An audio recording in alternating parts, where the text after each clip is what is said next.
All right, we got live, bro. From here. Good morning, everyone. Do our tags. Bring folks in.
Morning, fellas. Morning, Jamar. What's going on, bro? How y'all doing? Pretty good, man. No complaints. Just doing tags at this point. And then getting stuck on names. Right here.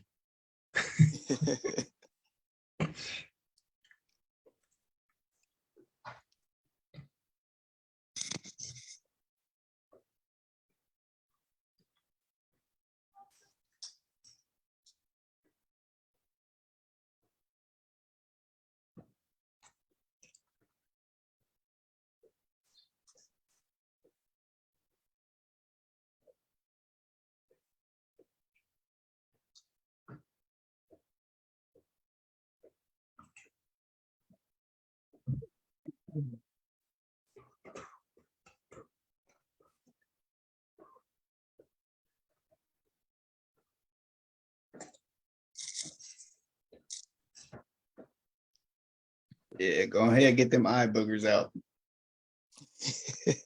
You know you're gonna need them for that Doc Rivers segment. Boy. Tell me about it. Whew. And my voice is up to par too, boy. Yeah, you're gonna lose it today. I'm gonna be sounding like Doc at the end of this. It's gonna be sounding like Stephen A. Smith. My line ain't gonna start pushing back too in the middle of my speech.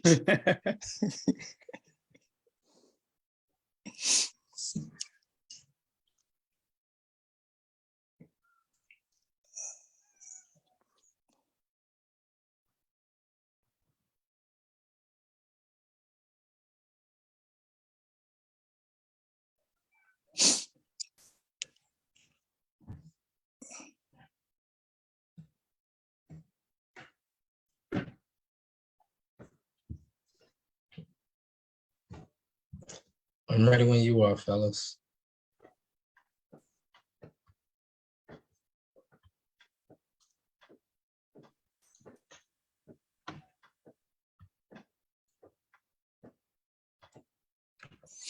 All right.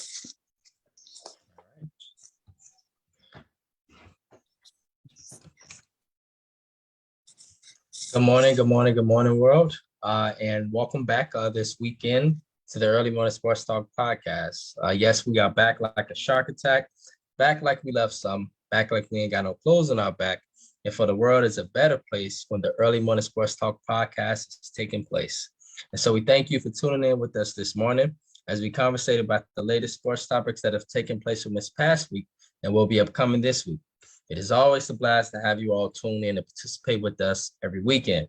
As a reminder that every week we always like to begin our podcast by reminding our audience that the Early Morning Sports Talk podcast can be found on Facebook via the Early Morning Sports Talk podcast community page, on Instagram at the Early Morning Sports Talk POD. Again, on Instagram at the Early Morning Sports Talk POD. YouTube, Apple Podcasts, and Spotify as the Early Morning Sports Talk podcast, as well as our own Facebook pages via Brandon Price, Jamar Goodman, Ian Jones, as well as Jonathan Abernathy, whom is our guest for this morning. Today is May 20th of 2023, and we have yet again seen another fascinating week in the sports world. Well, we saw Jimmy Butler, y'all. This man, he's now developing to a fully grown man. And it's so beautiful to watch. It's so beautiful to watch Jonathan and Jamar, to see where he came from, man, and to see where he is today, and to see how great he is now. This man is becoming a legend right before our eyes, and just to watch his journey, it's amazing. Jimmy Butler and the Miami Heat, who is looking like the best team in basketball right now. This team, like they are on a mission to win it all. Up 2-0 in the Eastern Conference Finals, and playing Tetris with their opponents, literally. The Denver Nuggets in the Western Conference Finals go up 2-0 against the Los Angeles Lakers. LeBron James out here messing up dunks, missing point-blank layups, out here looking like an old man at certain points. It's really, really interesting to see LeBron kind of, be where he is right now. But the Denver Nuggets, they've been consistent, and Jamal Murray has been big in this series. And so as a result, you got the Denver Nuggets up 2-0 against the Los Angeles Lakers. And now the Lakers season is on the line. Firings of legendary NBA coaches such as Mr. Doc Rivers, aka Chi-Town Westside, and others take place after another Game 7 collapse, in which this was his 10th Game 7 loss, and that is by far the most of all time. The WNBA 26 campaign kickoff, as well as the passing of the all-time great Hall of Famer and activist Jim Brown, who received his wings on yesterday. And so with that being said, introducing our guest for this morning, our brother, Mr. Jonathan Abernathy, who joins us this morning on the Early Morning Sports Talk podcast, as he has been with us throughout the NBA playoffs. And so we welcome our brother, Mr. Jonathan Abernathy, to the Early Morning Sports Talk podcast. Good morning, my brother, and welcome back. How are you this morning? I'm doing well, man. I'm doing well. Appreciate you guys for having me again. Yes, how's everybody thanks doing? for joining us, man. Pretty good, bro. Sir, yes. And introducing my partner, my brother from another mother, on the Early Morning Sports Talk podcast, Mr. Jamar Goodman. Good morning, sir. How are you? Man, in the famous words of Marshawn Lynch, you know why I'm here. All right. I like that. And so with that being said, let's get right into it, fellas. Let's begin our podcast this morning with talking about the passing of legendary Cleveland Browns running back, activist. He's done so much for the community, for the world in general. NFL legend Jim Brown at 87 years old. And so I'll give you guys this word, because I really don't have much to say, because I know who Jim Brown is, and I'm thankful for the life he lived and the example he set. But, the world would like to hear you guys. So, Jamar, what's your thoughts on the passing of NFL legend Jim Brown? And then, Jonathan, you can follow up, my brother. The world lost a good one here. Yep. And just so people don't know, Jim Brown, 3-time MVP, 1964 champion, 9-time Pro Bowler, 8-time first team All-Pro, Pro Football Hall of Fame class of 71. And like you mentioned, Brandon, a lot of stuff that he's done in the community as an activist. I mean, I feel like he was, in a sense, like equivalent to, what Bill Russell was to the NBA at the time. Right. Jim Brown was for football. And I'll keep it brief.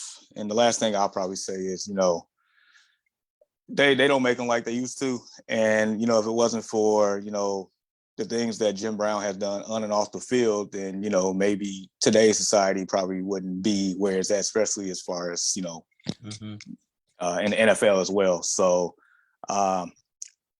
legends live forever, man. So he will live forever in our society. Yeah, absolutely. Yeah.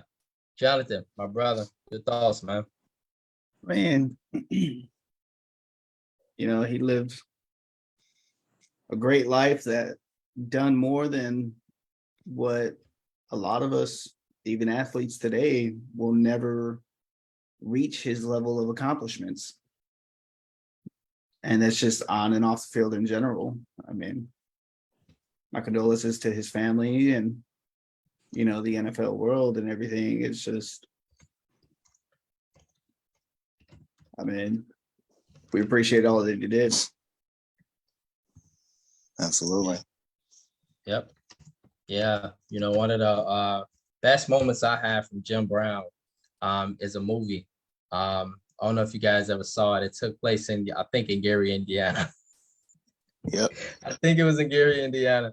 Was it Original Gangster, Jamar? Yes, sir. Original Gangster. And so Jim Brown, it was Jackie Brown, and it was a number of like classic 70s, 80s actors and actresses that played in this movie, Jonathan. It was a great classic. They still play it on BET everywhere to this day. And so that was how I got introduced to Jim Brown as a kid, because my dad would be all into Jim Brown. That's Jim Brown. I'm like, who the hell is Jim Brown? And then I keep watching the movie, and I'm like, okay, this is Jim Brown. And so he was very talented. That's one of the biggest memories I have of Jim Brown, is that he was more than just somebody that was on a football field, but he was more so a person that was, an activist. He was involved in the civil rights movement, for Christ's sake. The civil rights movement, and for somebody my age, that kind of seems like a long time ago. But then again, it really wasn't that long ago. It was just the 60s, and Jim Brown was in his 20s and stuff during that time, and 30s. And so yeah, I just want to say job well done. Job well done, thy good and faithful servant. You did a great job here on this earth, and on the Early Morning Sports Talk podcast. We show our respect. Salute. Yeah. Yes, sir. Yep. All right, fellas. Let's now get into the NBA playoffs. And so the NBA playoffs, we see the Denver Nuggets. They have taken a 2-0 lead in this Western Conference Final Series. And so, Jamar, I want your thoughts, man. Why are the Nuggets up 2-0? And additionally, what are the Nuggets doing well?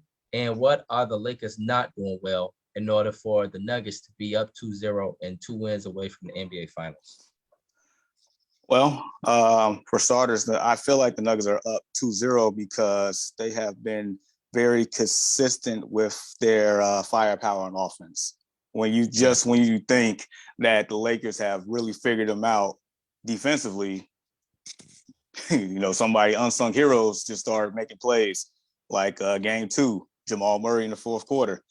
Right. It seemed like a lot of the tone of the game was, the Lakers had command of the game. The Lakers defense, ever since the end of the third quarter in game 1, the defense for the Lakers have, been pretty good. But when you have a Denver offense that, can score in multitude of ways from a variety of people, it's still kind of hard to really slow them down. And so when you have outputs like Jamal Murray, who started out cold but got hot at the right moment, when you have Nikola Jokic just doing whatever he wants, don't even matter who's guarding. Right. I mean, the IQ is insane. That is a future first ballot Hall of Famer right there. We said that going into this series, Jamar, that nobody can stop him in this league. Nobody. He's the best player in the world. He's playing like it. He's definitely playing like it. He came in with a chip on his shoulder. He came in these playoffs with a chip on his shoulder. The whole team has. As many times as I've tried to write him off in this postseason, they continue to prove me wrong. So apparently, they're doing something right. So as far as the Lakers here, going into the series last week when I could barely talk, I was mentioning a lot of different things had to happen for them to really be in the series. One, the defense definitely had to be there. Anthony Davis has to match the same energy or the same production as Jokic. They have to at least cancel each other out. LeBron has to play well, and the role players have to step up. That's basically the combination of things that has to happen.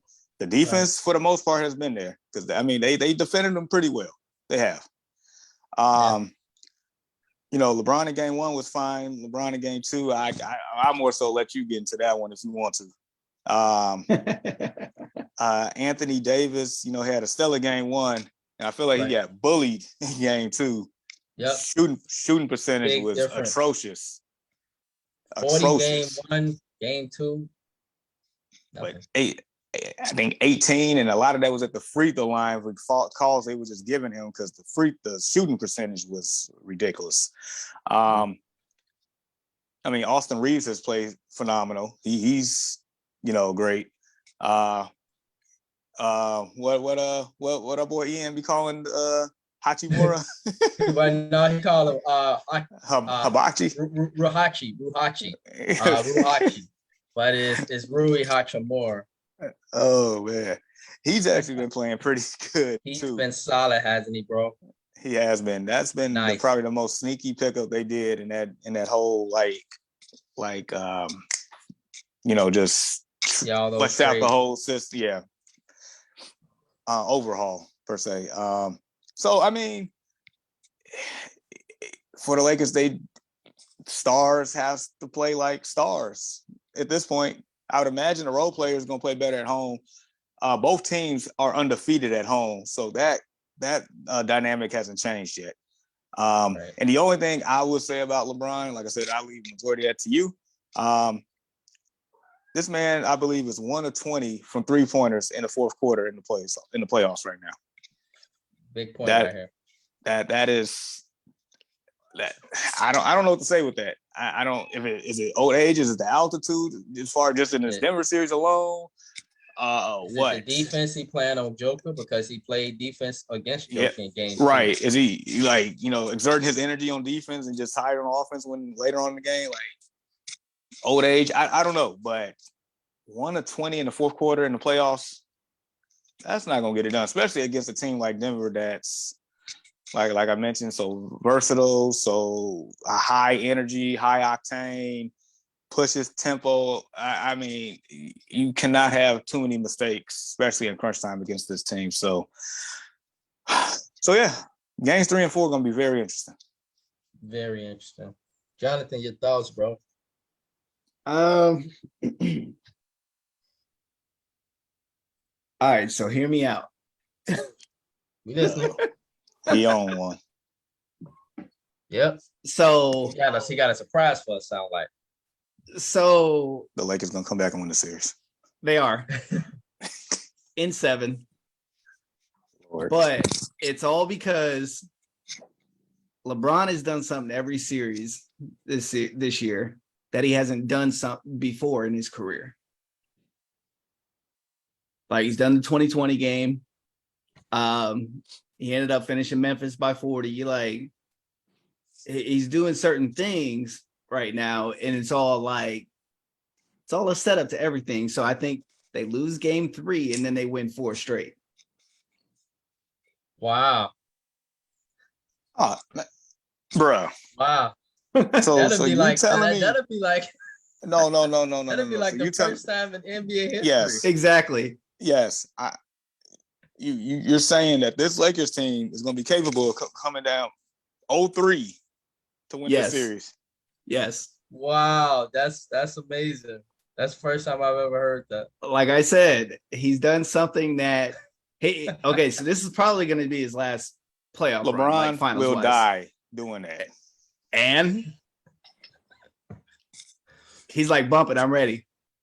But just watch. Like I said, it's going to be a close game 3. And then I think they're just going to start chipping away one game at a time. See, Ian had to show up and hear this nonsense that just came out. Right. Ian just popped in right at the right time. All right. Like, am I here when I think I'm here? All right. I'm just saying, I mean, I think it's going to be a repeat of the 2020 finals. I mean, the Lakers and Heat.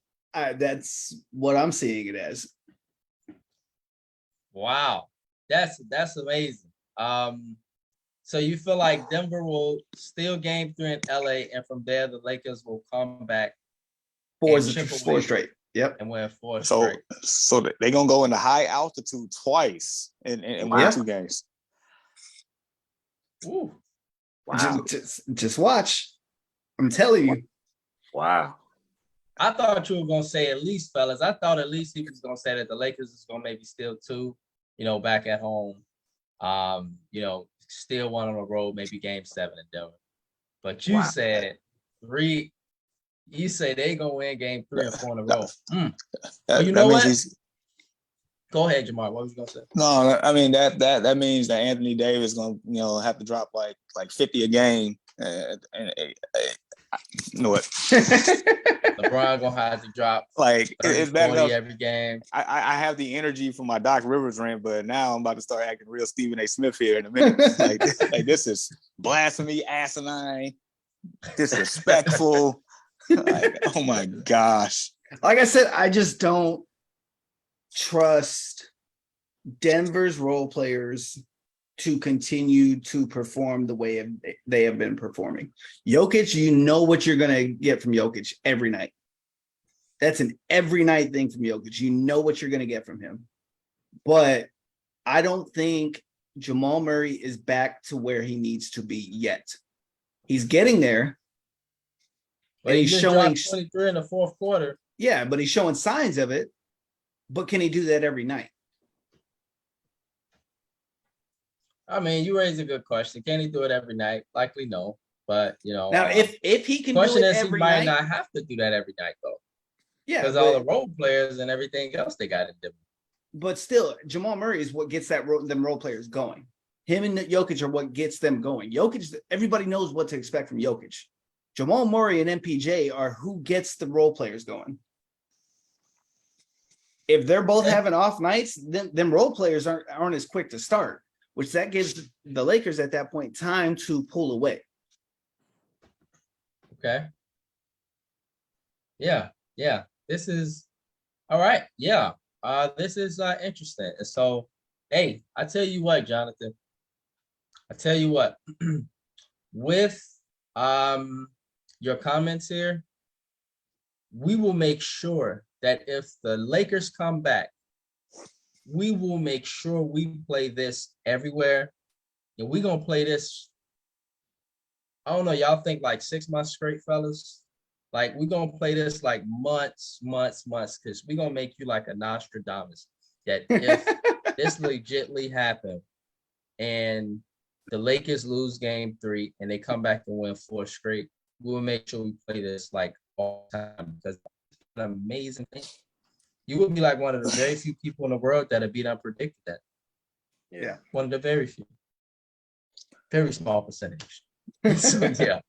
I'll take the summer off if that happens. I will take the summer off. You will not see my face until Labor Day. I mean, it'll be a lot of things that occur. Oh, if you wait till Labor Day, you're gonna have to deal with me in person then, because I'll be in the area. Hey, I'll take it. So, Ian, come on. Ian, your thoughts, man, from this Western Conference Final, and I don't know, has your pick changed? Do you still like the Lakers in this series, or do the Nuggets look like they're on their way to win these? At least win 2 more to make it to the NBA Finals. So I did pick the Lakers in 7, but I mean, originally, I wanted to pick the Nuggets because I just I don't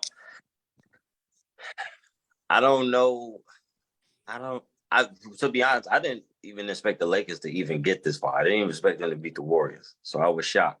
So I kept going against them, and I'm like, well, maybe they're gonna get it done. But Game 1, they seemed like they figured out something and was gonna improve in Game 2. I mean, Game 2 they should have won.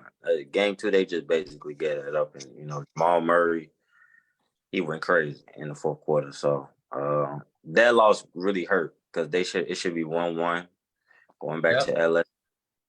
So, this game 3 is a must win. Like, if they don't win game 3, this series is over. I mean, it's over. Right. Like we said last week, Jokic, he's going to come to play every night. Whether you slow him down in the fourth quarter, the third quarter, the second quarter, or the first quarter, he's still going to come to play. So it's all about the role players, and Denver role players have been coming to play. And to be honest, LA role players are coming to play too. To be honest, the last game, AD can't have games like that in this series. This ain't Memphis, and this is not the Warriors. He cannot have a game like he had last game. LeBron has to stay off the 3-point line. He's not Steph Curry. He's shot not falling. Acting like he's Steph Curry, exactly. Yeah. You gotta go to the basket. Keep going to the basket. But them losing that last game, that hurt. They basically gave the Nuggets that game. And Jamal Murray, he finished them off, late. But they don't win game 3. This series is over. So to be honest, I feel like they have to win these next 2. These next 2 games are a must win. They got to take care of business in LA. They don't take care of business in LA. They will be taken care of, and they'll be taken care of. And like you bring up a good point, bro. LeBron, okay? LeBron, literally, you say he acting like he's Steph Curry. Yeah. The Negro is acting like he's Steph Curry. He out here shooting threes, going 1 for 20. Okay. In the fourth, all playoffs. In the fourth quarter. Out here shooting threes like he can make these threes, and all he doing at the end of the day is causing Denver to get a fast break. Yep. It's like, guys, when you watch sports, when you see something working, especially in the playoffs in a big magnitude, you got to stick with it. And the Lakers just went away from their identity in game 2, fellas. If you guys watch game 1, the Lakers were fast. They were actually moving, running down the court, up and down. It was like a track meet. You guys remember 2015, Jamar? It was the Grizzlies and the Warriors. Warriors were just the up-and-coming team, right? But one of the key things within that series, Jonathan, it was 2 big guys Memphis had. Their names are Zach Randolph and Marc Gasol. What did the Warriors do during that series? They exposed them.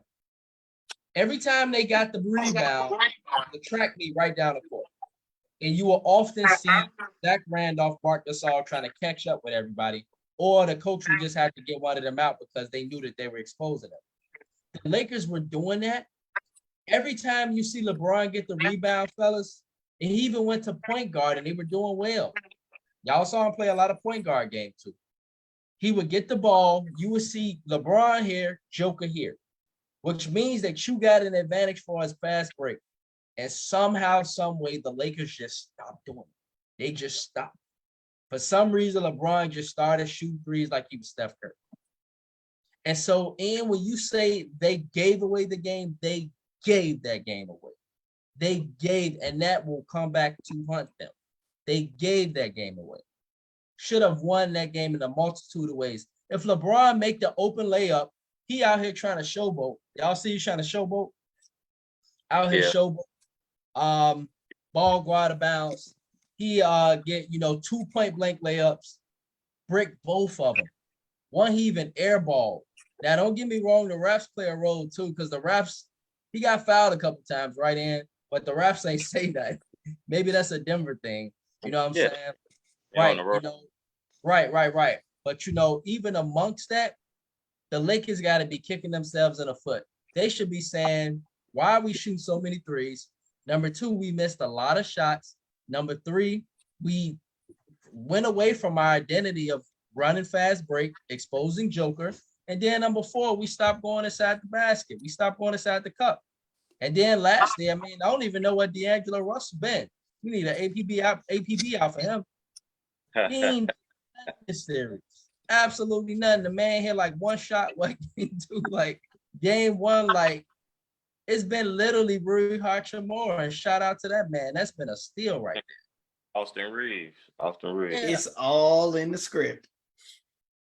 So it's all in the script, right? Jonathan, this is all how it was written. It was written, huh? Now we get like Nostradamus. It was written like Diablo. Right. Okay. And so yeah. Right now, man, the Lakers should be kicking themselves because they lost a game that they literally should have won.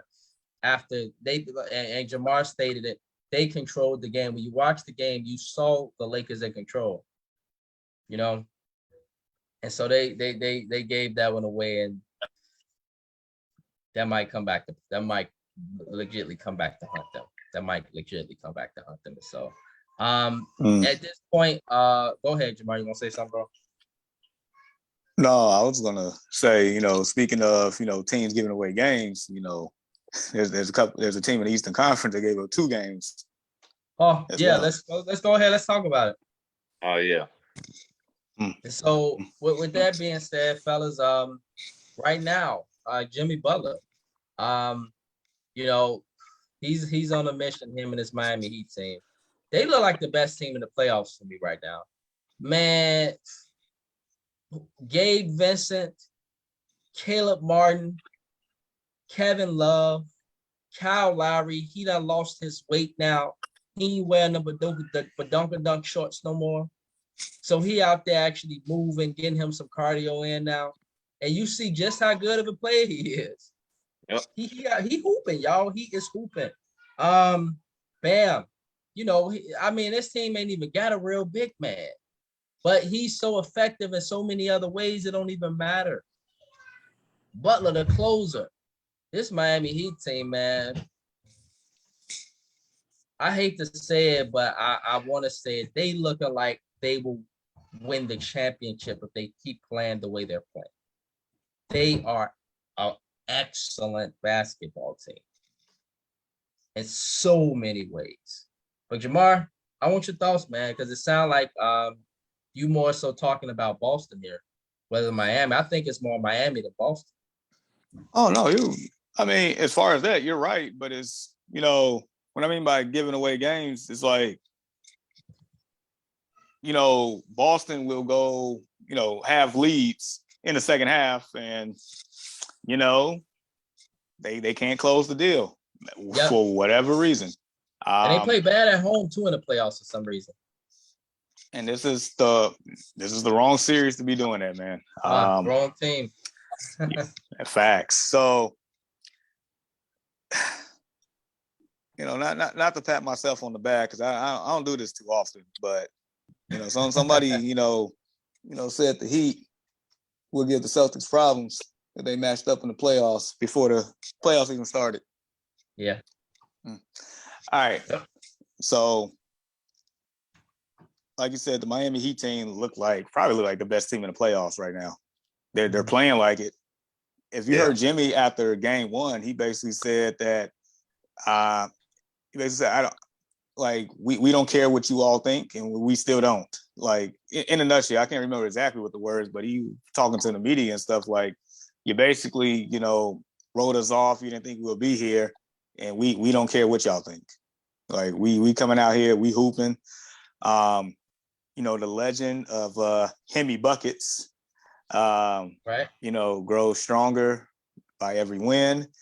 So I would love to see the journey conclude with a ring, just to see how we will immortalize this man forever. Because I feel like it's crazy how a Hall of Fame career can escalate quickly just by a legendary playoff run. Like you just need one, just one good one, and that's where we're at. And like you said, Kyle Lowry, he slimmed down. He don't look like he's hooping in a romper anymore, so he's doing his thing. Right. Out of romper. Yeah, that man looked like he was in a romper. Real. That's real. Yeah, it was. Bam is actually playing like I guess the all-star caliber player that we've seen him to be over the years, but it's more on a consistent level. The last year, I felt like Al Horford was bullying this man, and he was nowhere to be found in last year's series when they played him. It was just Jimmy Butler and Tyler Hero versus the Celtics. That's what it felt like. Bam is actually, if you see him, he's playing with confidence. He's actually hitting the mid-range shot now. the pick and roll action. He's battling on the boards. It's like he wants the contact. So if you just look at the eye test, like this man is actually playing with some intensity here. You mentioned these role players, Caleb Martin. Like this man, he's playing fearless out here. Like when role players are playing fearless on the road, like the home team has a problem. That's a problem. That's a problem for the home team in any series. So yeah, Caleb Martin out here scoring in bunches. Go for it. Just really quickly, you mentioned the role players and you mentioned fearlessness. Gabe Vincent, how about this man last night? Pull up right in Jason Tatum's face, dagger. Game. You're right. Right in his face. Yeah. Like it's one thing to do that. Ain't wait, just went right up. Just shot straight in his face. Yeah, against an MVP caliber player. And it's one thing to do it if you're at home, but you're on the road and the Boston Garden, which is notoriously one of the hardest places to play in on the road. Yep. And you go in and do that against an MVP caliber player, and that goes back to what Jimmy Butler says. We don't care. We don't care what you think. We gonna go out here and hoop and basically do our jobs. So you got Gabe Vincent doing that. You got Kevin Love, who's been probably the unsung hero for this team that has basically, gave a different dynamic. Just a big man that with these outlet passes, throwing the ball like he's Patrick Mahomes, hitting these crucial threes. And not to mention game one, the fact that for whatever reason, in these playoffs in general, the third quarter for the Miami Heat has always been the best quarter for this team in every game of these playoffs. Yep. And the closeout too. Yeah. Yeah. Mm-hmm. And so for them to drop 46 points in the third quarter in game one to change the whole tide, had the Boston Celtics out here playing nervous and scared. And then come back in game two and got Grant Williams out here poking the bear, getting in Jimmy Butler's face. And then there was all she wrote after that because it felt like the Celtics was going to win that game until that happened. Yeah. And then they asked Jaylen Brown in the post game what he thought about Grant Williams, quote unquote, poking the bear against Jimmy Butler. And he said, next question. So therefore, they know. They know they're in trouble. They know they're in trouble. So yeah, all in all, man, this Heat team, look, I didn't expect them to be here, but I knew they would give teams problems. But I mean, this is. Jamar, we need that quote you've been saying though. We need that quote you've been saying all season about the Miami. So yes, Miami Heat can look like a first-round exit or a championship contender in the same game, and they have been consistently a championship contender in every game of these playoffs. And the last thing I would say, I think it really resolves with their three-point shooting. All of a sudden, this team has become a lights-out three-point shooting team, and they can score in bunches, and they're playing the best defense in the playoffs by far. So there you go. By far. Shut you down. Like, shut you all the way down. Like, yes. Morning, Jay Coleman. Good morning, bro. Jay Coleman stated, definitely only need one historical playoff run in regards to the Hall of Fame credentials he was talking about. But this year makes it 2 playoff runs, now including the bubble. I mean, I would say, fellas, he's been on a tear for the last, 4 or 5. Because last year he was doing the same thing. It wasn't no different. They was the number 1 seed last year. They lost in game 7. Because he's been there for a minute, man, and that's not to mention, the great runs he's had with the Bulls. If he would have stayed with us in Chicago, who knows what we could have done, man. And so he said this year makes it 2 playoff runs now, including the bubble. This makes playoff Jimmy a real thing and elevates his cachet. Bam has been an X factor. He has been scoring 20 points. Bam never does that consistently. Good point, Jay. He has been very consistent on both ends of the floor, very active on the boards. He looking like Dennis Rodman out there defensively. Like, he is very active, blocking shots, jumping around, active, and making big guys look like they small. And so, shout out to Bam. He's been and scoring the ball too, man, especially in the fourth, y'all. Like, when it matters, he going right up and getting buckets. And so, and your thoughts, and then Jonathan. bro, like fellas, what's going on with this series, man? Any thoughts from this heat? Yeah, any thoughts, man? Good morning, Deshaun. Deshaun Reed Senior stated Hemi Butler. Hemi Butler, yes, sir. Absolutely. In this series, I think the Celtics have to. Well, I mean, at this point, they don't have to learn to close. They have to close. It seems like they have an issue with their two main stars closing out the game in certain situations, especially Thank if you for it's bringing up the Celtics, and thank you. yeah, especially if it's a close game. I think they have a real big issue with whoever's hired gets the ball, or even if both of them get the ball. It seems like every fourth quarter, one of them don't touch the ball at all. And I mean, around this time of year, you can't have that at all. I mean, they gotta work that out internally because yeah, they in trouble. They basically gave And up. can I ask this question really quickly, bro? Yeah, And Jamar, fellas, Jonathan, haven't we been saying this about? And you bring up a beautiful point. Haven't we been before they got to the finals last year? Haven't we been saying that about the Celtics for years? It was been both of you that's been saying sometimes they don't know who gonna get the ball in the fourth quarter. Jason Tatum, y'all, he got all his points on free throws last night, right? In the fourth quarter. Went off the first three quarters. Fourth quarter really touched the ball. And then what usually always happens sometimes is Jaylen Brown go shoot these crazy, ill-advised, dumb shots. But then again, and if it's not him, it's Jason Tatum. yep. It's like Shot selection, it gets kind of questionable. I mean, if you look at it last night, Jason Tatum had 34, 13, and 8. But, in the fourth quarter, there was no field goals. And Jaylen Brown has not been playing good offensively at all this series. He's just, and that's not gonna win them this. Looking like AD. Yeah. You can't Yeah. have them games in the playoffs like we stated in the Western Conference Finals. You got to come to play every game. And the way the Nuggets and the way that the Heat have been playing, you got to come to play every night. I mean, I would love to see Braun get a fifth ring. I would love to see Jokic get his first ring. But if Jimmy Butler get his first ring, this would be one of the best playoff runs we've ever seen in NBA history. Like, Jimmy Butler has been on another level. Like, and I'm not even a real big Jimmy Butler fan, but he's been turning me into a fan. Like, Jimmy Butler has been coming to play every night. It seemed like after every game, we're talking about what Jimmy Butler did, how we didn't turn the tide of the series, how he didn't score 40 points, 30 here. He didn't put a team away. And I mean, the Celtics don't watch out, we're gonna be looking at Jimmy Butler in the finals again.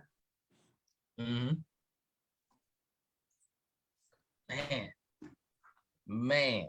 And you know what's crazy too? Another thing. So I think literally all the teams in the playoff now literally are undefeated at home, except Boston. Boston can't win at home. So now you have to go and win on the road. It's not even like I can see the Lakers, they lost on the road. Okay, they gave away game one. I mean, they gave away game two. Fought back in game one, could have won, but they're undefeated at home. Now they have to win too, but y'all can't even win at home. Y'all the top seed. So they really in trouble. Both teams in trouble, but they're really in trouble. Y'all can't even win at home on your home floor. So This is factual. Man. Yeah. And thank you for that. Somebody needed to rant on Boston because although Miami's great, Boston plays a damn role in it too. Yeah. For sure. Jonathan, go ahead, bro. I'm just gonna say one thing. Where the hell has Jaylen Brown been? Out there going up damn layups backwards like this. I mean, he literally shot the ball like this. 16 points in the game. That 16 points is fine if Jason Tatum's out there dropping 50. Right. But he's not dropping 50. Yeah, he dropped 50. Yeah. And I mean, I got Miami winning this in 6, like flat out. And I don't even know if it goes that long. Mm. Where They the don't broom even know at? if it's that. Where the They don't broom at? They don't win this next day. It's looking bad. They're Yeah. going to at least win one. Boston's at Yeah. least going to win one. It's not going to be a sweep. Where the broom at? But I mean, Jimmy's on a mission. Yes. Himmy Buckets is on something else right now. Like, I mean, I need him tested for steroids. Something's going on. Like, he's out here acting like Barry Bonds when Barry carried his team to the World Series by himself, damn near in 2001, like, or 2002. Like, I mean, it's looking historical right now, and Jimmy's on something else. Bam is playing out of this world for what we've seen Bam to play. We've seen sparks of him being great, but nothing really too consistently. And that's the crazy thing about the playoffs is he's been doing it consistently. Right. And he's not out there dropping 40 points a game. He's not out there dropping 25 to 30 rebounds a game. He's doing 20 and 12, and he's doing what needs to be done, but he's also getting them 5 or 6 assists and those blocks when needed. Mm-hmm. When it matters. I mean, and just think, this Heat team right now is without Tyler Hero. Now imagine he comes back and gets that 3-point ball going too. You think they're unstoppable now, and if he comes back and he's actually hitting his shots, no team is gonna beat them. Because they can drive you to the paint, and then Jimmy and Bam can drive you to the paint all day, and then you got Kevin Love posting up in there. You turn around, you leave half the guys on the 3-point line open. Caleb Martin, Gabe Vincent, Duncan Robinson, who's been on fire like NBA Jam this NBA playoffs. He's on fire. That's Duncan Robinson. It's literally crazy. Like, I don't know if any team's going to be able to beat them this year. They looking like they can win it all for real. And it's no disrespect to Denver, no disrespect to my Lakers. I've been on the Lakers bandwagon. The Heat are excellent. It's almost like they destined to win the championship. It's crazy. It's looking like they just destined to be in these finals. Who's gonna win it? When's the last time we seen an 8 seed win the finals? Never. Ever. I don't think an AFC has an AFC ever been to the finals? Ever won. Ever won. And that was in a short season. Oh, never won. No, nobody ever won it. No. Yeah. Has San Antonio ever been? Well, yeah, the Knicks in '99 against the Spurs, but that was a short strike season. Shortened season, yeah. Oh, they were the AFC that year? Yeah. They were AC that year. They beat the Miami Heat the first round. Remember when that ironically happened between Larry Johnson and Alonzo Mourning, where they were like this, that fight? Yeah, that was when Allen Houston got the infamous shot. And Larry Johnson got the infamous 3-pointer against the Pacers. Yeah, man, that was the last time. Can we give Eric Spoelstra his flowers, man? Can we give Spo his flowers? Yeah. And it's crazy. Throughout his whole coaching career, he's never won Coach of the Year. No. Never won Coach of the Year. But yeah, I don't know. This man has been in the Eastern Conference Finals 3 out the last 4 years, with half the roster not even drafted. Right. This will be possibly his 6th NBA Finals. And injuries. Mm-hmm. Yeah. Yep. And this will be his 6th NBA Finals right here. Yeah. Yep. You know, this will be his 6th. And so, like, to address the comments, Jay Coleman gave us some comments. He stated, Celtics have bad team habits. They have been trying to play hero ball with 2 stars, but especially Tatum, as he is their MVP candidate, not Jalen. Ooh. This current kind of ball scheme seems to affect Jaylen Brown's psyche because he don't look like he is there in the team like in the regular season, as his shot attempts have decreased even more. It could very well play a role in the psyche, right? And Like you see Jason Tatum getting all these shots, and you Yep. saying I can make shots too, but you know, they don't know who really is that dude. And so sometimes it's important to know who's that dude and who's going to take you there. And, they seem to like, okay, if he's hot, give him the ball. If he's hot, give him the ball. And it works. And oftentimes it does not work. But it's that's a very good point, man. And it kind of just brings up them same old Celtic habits that has been around for years. And it especially become exposed around the conference finals, which this team makes it a lot. I want to give the Celtics a shout out because they win in the playoffs. They are around this time of year a lot. And so that's a good thing. But, yeah, man. Tatum can score 20 points in the fourth, but he has been maxing out at 6 points in the fourth more often than not. Jay Coleman stated it's a sweep. He also stated that Grant made it a sweep. Yeah, poking the bear, Grant Williams, get the talking stuff. And Jimmy Butler just went off on him after that, just went off on the whole team. Got Jimmy dancing around like Genuine with the broom. Y'all know who Genuine is, the R&B singer. Additionally, and then additionally stated, Jimmy is that dude, but actively makes a high level effect to pass to the role players to keep them hot and confident. Factual, bro. Absolutely factual. And so, yeah. Pony like. Lord. And so, yeah. Fellas, I think at this point, we'll see how things progress for Miami. Maybe, hopefully, Miami don't go home and lay an egg. But thus far in the playoffs, they have been tough as hell at home, even tougher at home. Blowing people out at home. Not even close. These games have been pretty far distance in South Beach. And so that's a very bad sign for the Boston Celtics. And so, fellas, if you guys are ready to progress, let's talk about Jamar's bone to pick with the WNBA. Yes, we are moving on, fellas. In the midst of the NBA playoffs, the WNBA has kicked off their inaugural season, not their inaugural, 26 campaign.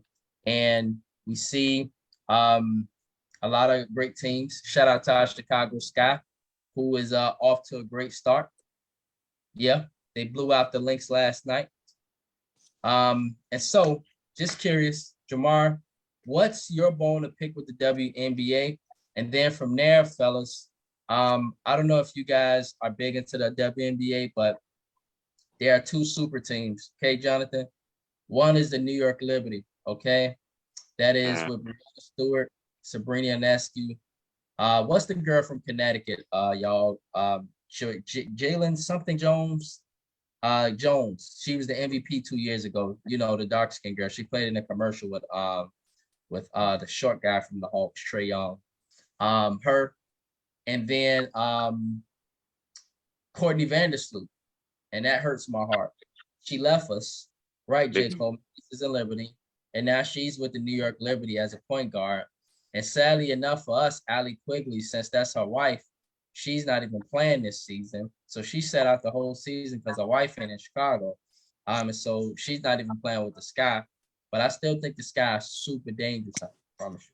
And so on the other hand, additionally, the Aces, they got Candace Parker now. And then that's not to mention they got the former WNBA Finals MVP. And she just got married to Darren Waller. Her name is Kelsey Plum. She's a hooper. Aja Wilson over there. De'Erica Hamby over there. But that's a scenario we're about to talk about with De'Erica Hamby possibly. And so it's a variety of things that, or a variety of super teams that's in the WNBA, and the rest are just like there, if that makes sense. And so these two teams are heavy favorites, and they should be. And everybody else is just kind of battling to be relevant. And so, but Jamar, could it be possible that your bone to pick with, what's your bone to pick with the WNBA? Is it Las Vegas, Becky Hammond? What is it? No. That whole scenario, like it's like I can't. I refuse to believe that Becky Hammon did allegedly said, that whole, I refuse to believe that wholeheartedly. But my bone to pick with the WNBA is the fact that they have three draft rounds, right? In their draft, Yeah. if I'm not mistaken, 3 rounds. And they basically, the NCAA and the WNBA pretty much go hand in hand as far as marketability is concerned, in my opinion, because how the NCAA tournament went and created all this hype for women's basketball and things like that. And you started to learn like star names from these big schools and stuff. And to the fact that when these girls get drafted, like half of them don't even make the opening roster because all these cuts left and right. That's my bone to pick with this. Like you're cutting like half the field. That was true too. This guy recently did that. They did that. They drafted somebody and the fans were pissed off. Alcia or something. I got to look at Amber really quickly, but she didn't make the roster. She was pretty good in college. It's crazy, and it's been across the board in the whole league. Like the star players, from, like a couple of people from LSU from that title team got cut. It's like got drafted a couple months ago, got cut.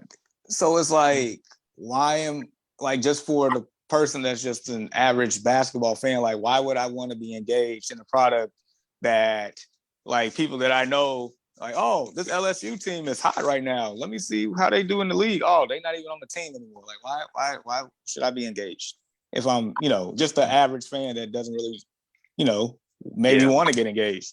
So it's just that like, do we need to expand at this point? If you're gonna have 3 rounds of draft and you're gonna cut 50% of the league, like what like, it doesn't make sense.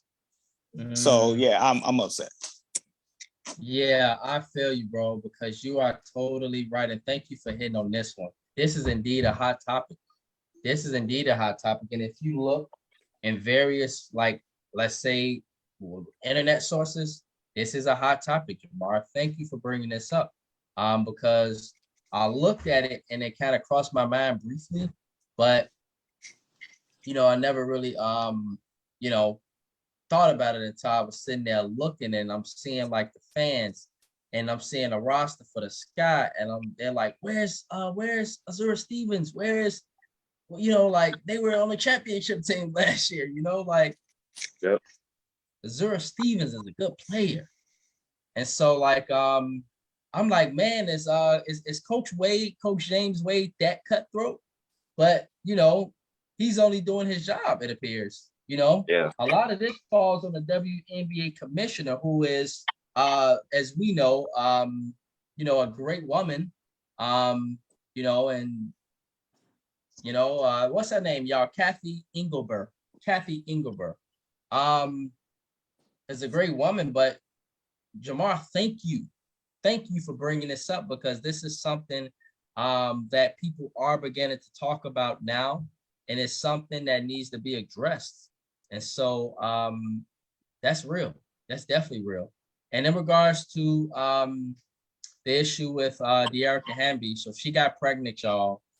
So she sat out last year.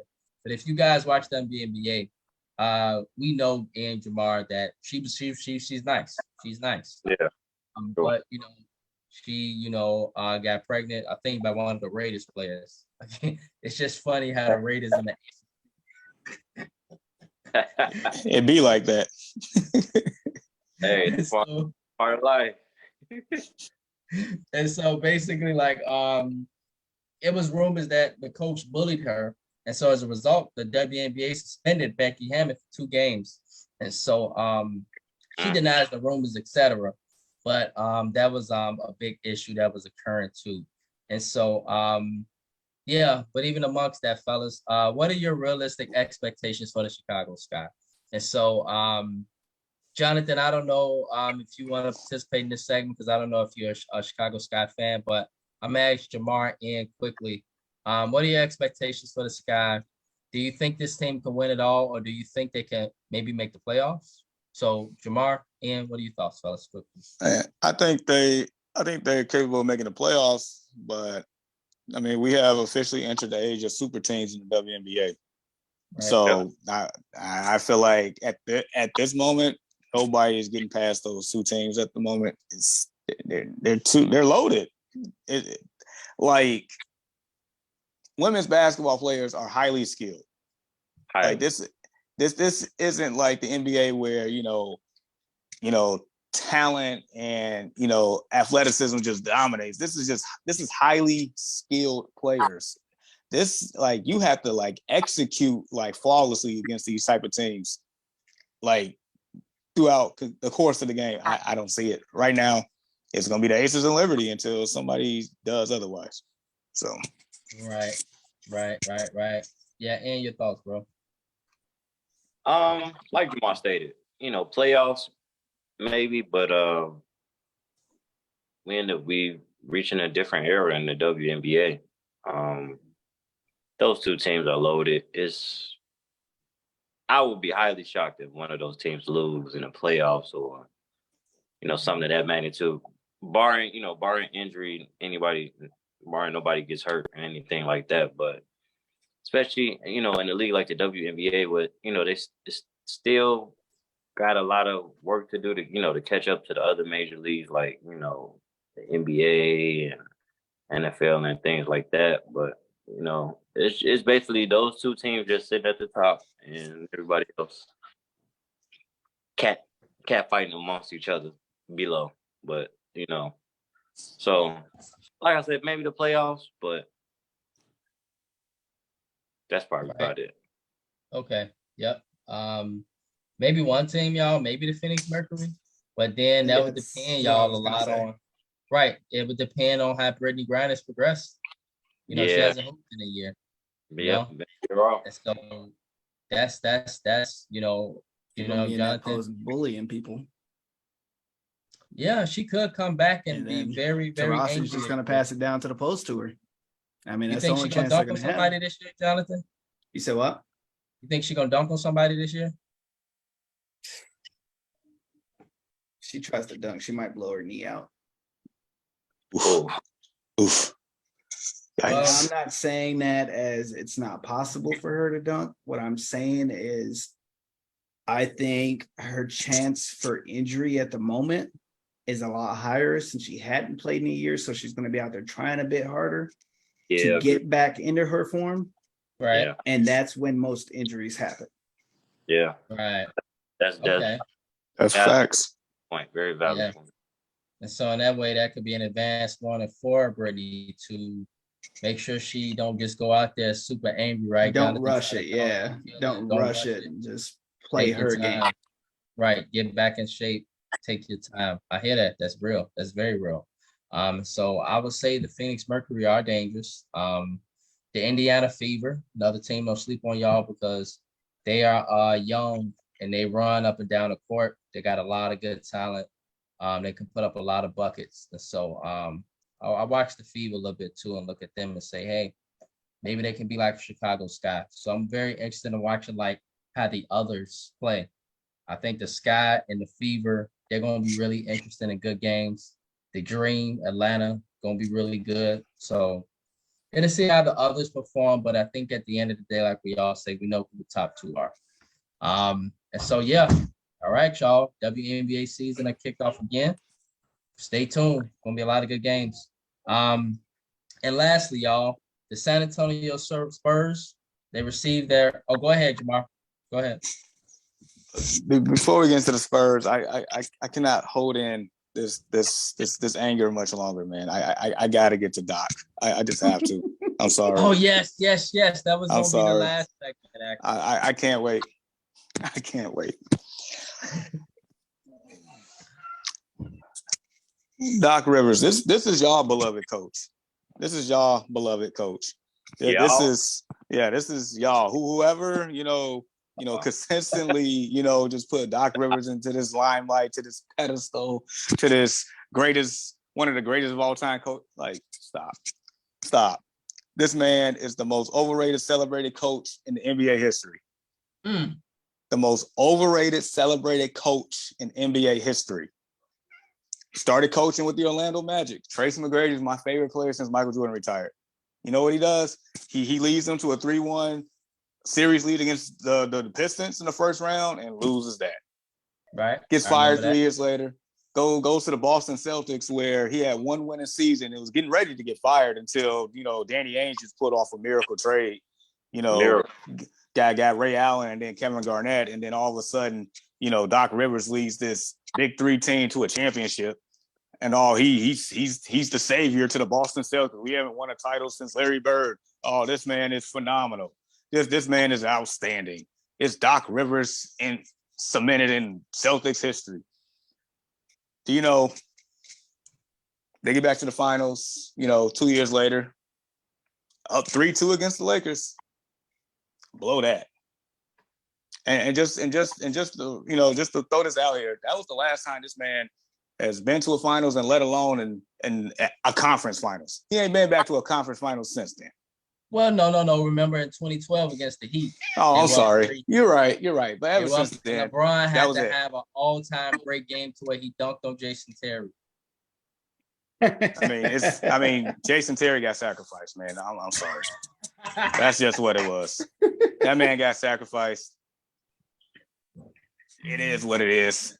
But yeah, that was the last. But yeah, that was the last time. You're correcting me. That was the last time Doc has made it to a conference finals. I mean, this man has, like you mentioned earlier in the show. I mean, how do you lose 10 game sevens in your career? That's 7 crazy. Of which you shouldn't even been there because you had a lead, either a 3-1 lead or a 3-2 lead, and you lose 10 of them. Don't forget about them chokes with the Clippers too. Oh yeah, you just sat there and wasted Chris Paul's whole prime. You just threw that out the window. Like, that's incredible. Like, and then Live City, I mean, you just basically like gave up Blake Griffin's athleticism. After that, he didn't want to dunk in Detroit anymore. He just said, forget basketball. I'm gonna just chill out. Like, you just killed his whole motivation. Like, DeAndre Jordan wasn't the same no more. What did JJ Redick say the other day? They didn't I guess those teams didn't it was he said something. He said they didn't listen, or they didn't compete, or some other. I'm gonna pull it up right. Some BS word. I'm trying to look it up too. Yes. Might be able to find it. I think I'm the one who shared it. You was one of them. You was one of the people that shared it. So it says those Clippers, in quotations, teams were never going to win. You can't win without cooperation. Or cooperation. And that's what Doc Rivers said. And they lost, JJ said, I wonder if they cooperated. When the Sixers lost. That's all he said was, I wonder if they cooperated. So instead of Doc Rivers taking responsibility for those teams, underachieving, he put it on the players. It wasn't Doc's fault, that we blew 3-1 leads and 2-0 leads and, never gave Chris Paul to see the day of light of a conference finals. No, it's not my fault. It's the players' fault. They didn't cooperate. They was too full of themselves. So he gets to the Sixers, how do you riddle me this? Like, you had the league's MVP who didn't even play game 1. Philly wins. He comes back, they lose games 2 and 3. I mean, James Harden had a sensational game 4. Maxey had a wonderful game 5. And you're up with 4.5 minutes left in game 6. Embiid doesn't touch the ball for the rest of the game for whatever reason. Jason Tatum, we was about to get ready and sit here and like dog Jason Tatum out for having. I was ready because I was watching, Jamal. I was ready. Yes, that man was. Man, that man was 1 of 14 at this point. Then all of a sudden had the greatest turnaround that I ever seen, as far as from being a crappy player to the most sensational celebrated player, because he came out in game 7 and ended that man's coaching career.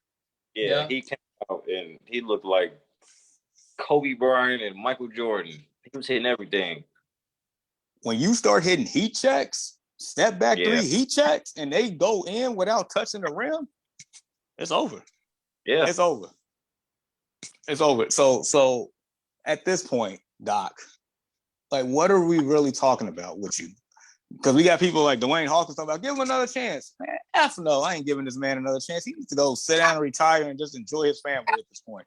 Like it's over. You wouldn't bring him back to the Bulls, man.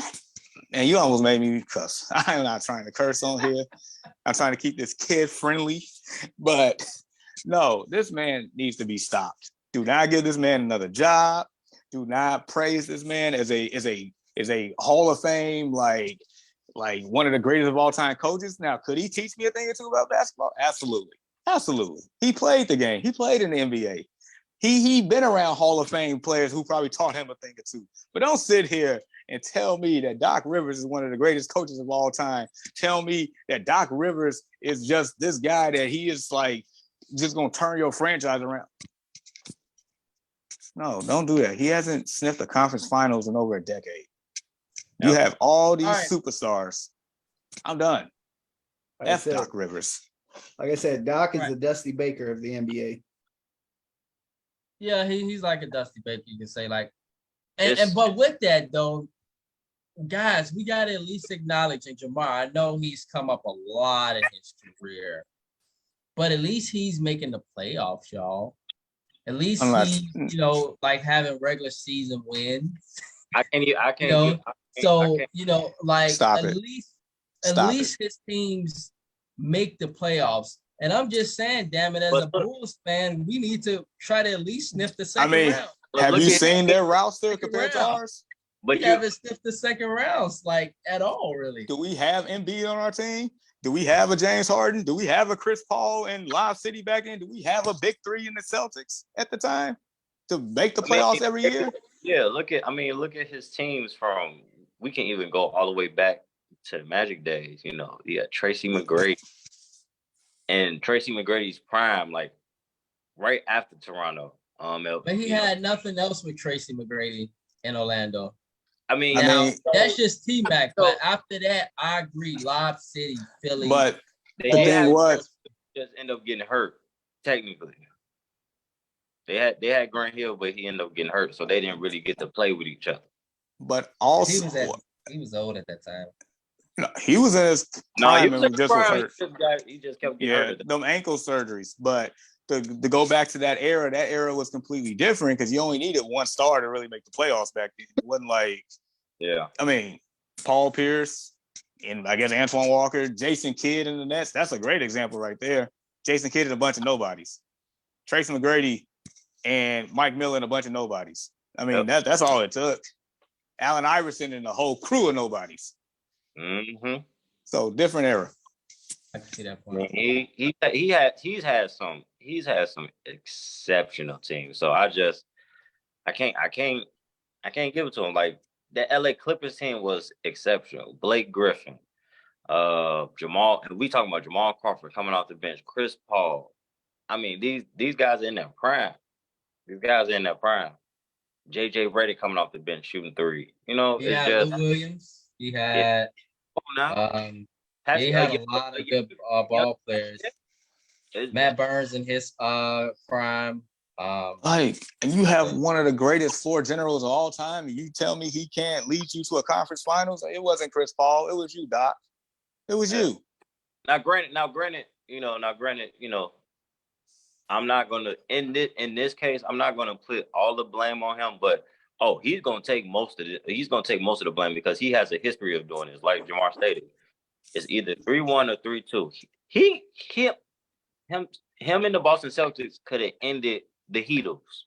They could have ended the Heatles. They were at home. Up 3-2. Right. LeBron had to literally hit almost every shot to keep that season alive. They were gonna break that team up. LeBron even said it himself. He was like, I know if I didn't come to play tonight, if it's possible, they was gonna break this team. Pat was gonna break the team up. He said, I wasn't ready for that yet. And who team was it? Doc Rivers. Like Ron stated, he was up 3-1 against Detroit back in the day. Well, Detroit ended up winning the championship and ended up turning into. They had a little run for the next 2-3 years. The Clippers should have beat the Warriors. Well, the Clippers beat the Warriors that 1 year, and he just It's always Doc. It's just always Doc. Now it's Embiid and Harden.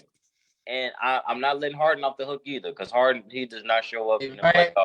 Let's talk about James and how terrible he is. In the playoffs. I was having an argument a couple weeks ago about him and Damian Lillard. And James Harden just came and proved my point in this last week or so. He does not show up in the playoffs at all. He does not show up in the playoffs. No matter what team. I mean, he did with the Rockets. That was about it. He didn't play on some teams. Now, granted, he has to probably play more of a floor general with Embiid, but I mean, you got the MVP on your team. Like, I know you're capable of getting it done. Like, I don't have no excuses for him. He does not show up. At this point, to me, and for a long time, he's just been a one-on-one player. That's all he'll probably ever be, and he's not gonna win no championship. Yeah, unless he go be like a third, fourth wheel, like somebody like that. Udonis has him. Yeah, something like that. Like he got to do something like that. And so, like, yeah, I feel you guys in regards to Doc Rivers. He has come up short a lot. He sucks. To address the comments, Jay Coleman stated, current and former players of Doc Rivers have hinted at his leadership qualities being subpar. Doc doesn't seem to want to coach star players hard. He told James Harden he can go to Vegas before a Celtics series. Yep, that's true. Yeah, he did. Yep. That's wild. And then, and Doc is not a great coach. He is not a general when it comes to the leadership role, but more of a get along to go along kind of coach.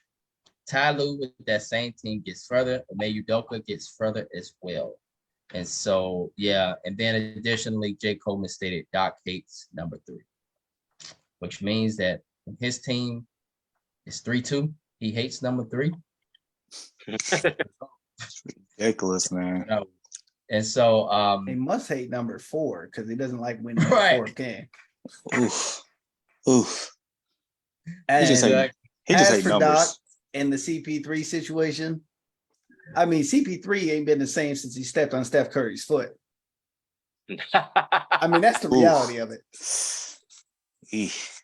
Blake Griffin ain't been the same since who was it that dunked on him that one year? Just like elbowed him all in the face and everything when he did it. Wait, who are you talking about? Because I was reading. Say it again. Blake Griffin. Oh, who did Blake dunk on? No, who did Blake get dunked on by? Oh, who did he get dunked on by? That he ain't been the same. But greetings from Vegas, where we've all learned that Jimmy Butler is MJ's illegitimate son. This is by Prescott JB. Good morning, Prescott JB. So Prescott JB is in Vegas. Vegas is like your second home, Prescott JB. This man is always in Vegas. Love him. Don't blame him. Yeah. I don't blame him. But you know who I can blame? Doc Rivers. Even even at Eastern Illinois and Charleston, Illinois is renamed after, fellas. It's renamed after Prescott JB and it's called Chuck Vegas. And so it would make sense that our brother Prescott JB go from Chuck Vegas to the real Las Vegas. And so, yeah, in regards to this man, Doc Rivers, we can all admit he's still going to get into the Hall of Fame. You know why? Because he coached that Celtics team. And they got a championship. And you know what? He getting in the Hall of Fame. I seen a post on Facebook. I seen a post on Facebook yesterday. That championship is the most milked championship by any sports team ever. And I have to agree. They milked that championship to death. That one championship. And they should have won at least probably 2 or 3 with that team. Kendrick Perkins, Kevin Garnett, all of them, they milked that championship to death. And I feel like that is the reason they hold Doc Rivers to this high standard. Yeah. And I mean, technically, because of how they defended that playoffs too, they were like lethal defensively. It was like you couldn't score on it. And technically speaking, who's not going to win the championship with? Well, Kevin Garnett, he was at the end of his prime, but he had a couple years left. You got Ray Allen. Man, he was still high. He was great at that time. Still high energy. You got Paul Pierce. And that bench. You got a baby Tony Allen. You got man, they had a squad, bro. And you had 3 power forwards during that time that were still top tier, and it was Kevin Garnett, Tim Duncan, and Dirk Nowitzki. Like that was the 3 top guys that you would always hear about at that point in time. I mean, you had younger guys that were coming up into that level, but Kevin Garnett was still Kevin Garnett. Like, he was still a force. Yeah. Paul Pierce was still a force. Yep. Yeah. And then Ray Allen was a lights out shooter. So, right. And then let's not mention the playoff run, right? So in that case, Jamar, the first round, I don't know, they play a little, pancake team. But then you run up against a baby LeBron in 08 with no help, right? Could have lost that series in the second round. It was 7 games. That's how LeBron really, really, really got on the map. Because he was by himself giving the Celtics problems. Then they beat an old Detroit team who at that time was having a run of conference finals appearances. And then that one championship in the NBA finals against San Antonio. So you're right. It is kind of milked. And then Kobe at that time, I mean, the Lakers are great offensively, but they didn't have enough. They didn't have like a Ron Artest. It was some messing with the Lakers team. They got him the next. They got him the next year or the year. No, they got him 2 years later. But the Lakers the next year beat Orlando. That's honestly what blows my mind so much about people. Oh, LeBron started super team. No, literally speaking, the Celtics are what started the super team era. Exactly. Thank you for that. Thank you for that. But to put it in context, LeBron started the first self-inflicted super team. That team was created by the GM. The players started the super team in Miami. Yeah. Okay. So, but really, I see your point, Jonathan. The start of the super team, really, in my eyes, it's not LeBron, it's the 08 Celtics. He couldn't get past the 08 Celtics, which is why he had to start a super team. Mm-hmm. They knew that. Yep. Like Jamar said, LeBron might have started, the super teams, by himself amongst each other, you know what I'm saying, as a player, but period, no, it's that Celtics team. Right. He had to respond to them. Yeah, them Dwayne Wade, they looking like we're not gonna get past the Celtics with them 3 guys. It's just not gonna happen. It's just not gonna happen. It took what the Celtics did in the playoffs that year, and then the USA team, when they all got together, they got to talking how are we going to beat these guys in the regular season, and that's what really came to fruition about the super team being started with LeBron and Dwayne Wade and them. Right. And granted, they were still all in their prime and everything at the time. I mean, LeBron's had a 15-year prime. So, I mean, we can't really say he was out of his prime, but 15-year prime, I mean, you can't really do anything about it. Nobody expected that. Right. And keep in mind in response also to the super team. The super team could have been in Chicago, right, fellas? Remember, LeBron was heavily contemplating with Derrick Rose. Heavily contemplating with Carmelo Anthony. So Carmelo almost came to Chicago, remember? But it was like Carmelo, I think his ass was still in Chicago. No, wrong year. So Carmelo ended up taking an extension. Was years later, right? Yeah, he could have been part of that class. He ended up taking money early. It was Chris Bosh and Carlos Boozer. Sorry, man. Never mind. Let me leave Carlos. Right. But with that super team, Jamar, it was who else would have been that third wheel? It would have been Joe Kim. Okay, so Bosh, D Rose, and LeBron in Chicago, right? Yeah, I mean, I've heard Joe Kim Noah talk about it all the time. It was supposed to be those 3, and I think that's why he kind of used to go at LeBron the way he did. I mean, ultimately he's a competitor, but they was recruiting, and Chicago was a real thing. That was a real thing, but it was. I think. The reason they didn't come was because D Rose he was kind of nonchalant about it. He didn't really push forward. And I don't know if Chris Bosh wanted to come. So it just, and also you're right about the D Rose thing. The money too. I think money played a role too. I think both is right. The D Rose thing, I mean, he wasn't actively recruiting anybody. Yeah, he did. I mean, he stated that. And of course, the no state tax thing in Florida, I mean, that plays a big part of it too. So. Right. Then Miami too, compared to Chicago. Chicago's great, but Miami is better, for relaxation. I ain't mad at it. Right. So you can kind of see that too. Jay Coleman stated Chicago didn't have enough money for all 3 stars to come to Chicago that year. Yeah. And so I think they just had the money for those too, because you got to remember I think at that time they just had gave Derrick Rose a contract, and he was coming off the MVP year, and yeah, so that would have been a lot. But yep, it was he was definitely literally coming off real, that MVP year. Yep. yeah, it was definitely a real thing though. Definitely a real thing. Yep. And so yeah, man. Yeah, so yeah, Jamar definitely iron sharpens iron. And so I didn't I'm looking at my script and I'm like, damn, where but he brought it up. And so yeah, that is very true, man. But I think as we stay all stated, Doc still gets in the Hall of Fame, y'all. He's still getting there. And he's getting there because that '08 Celtics team, one of the best defensive teams of all time. That team actually won a championship their first year. All that goes into his resume, all that. And so, all that. And so 10 game 7 losses is a lot and it's very overrated, but at the same time, he still won a lot. And so I like that comparison, Jonathan, to Dusty Baker. So we'll see how things go with him. We'll go from there. And so, all right. And lastly, fellas, we just want to state that the San Antonio Spurs, they received their first round pick. And it'll be likely the kid Victor Wembanyama from France. And to address the comments,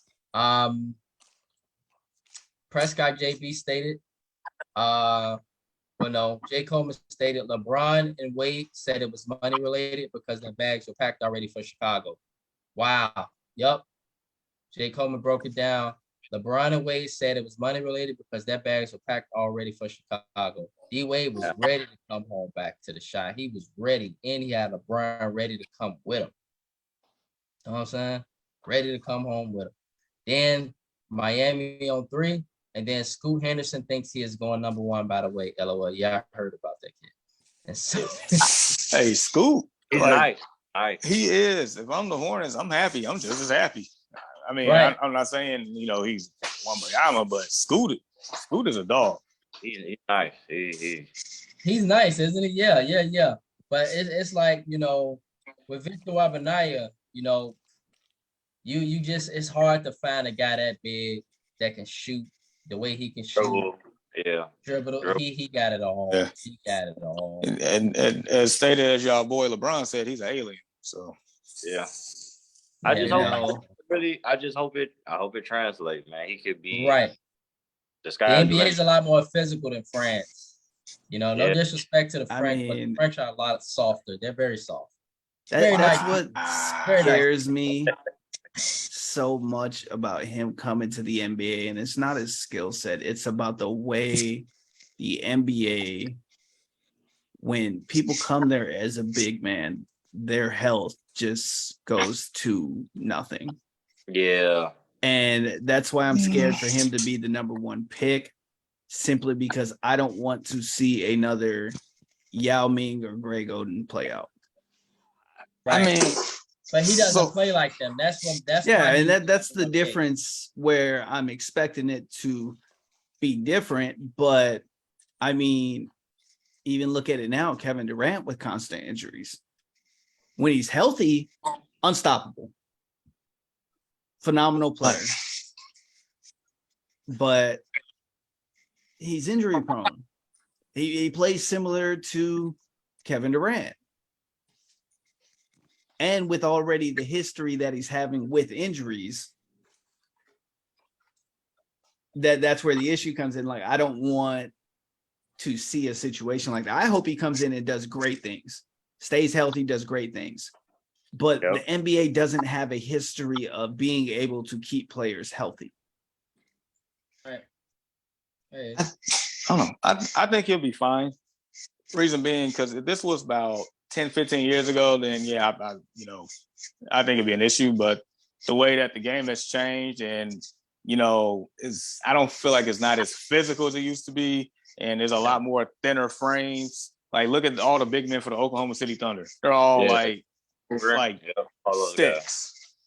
So, and it's versatile, and the way that the game is played in general. I think he'll be fine. I honestly think like his skill set will translate over real quick. I think he'll have an instant impact on that Spurs franchise. All right. Well, that is pretty much the final word, guys. Before we give the final words, and so to address the comments, lastly, Prescott, JB, and Jay Coleman, they are going back and forth about Miami. I love Miami. I can't wait to go to Miami. And then Jay Coleman stated LeBron needs to share his nutritionist and health guru. Now he is headed for retirement, save careers. And then lastly, Wemby's ACLs look like they're made of popsicle sticks. So I don't know.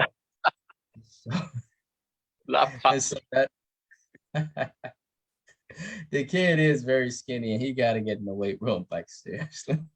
Yeah, he got to get some weight on him. He got to get some weight on.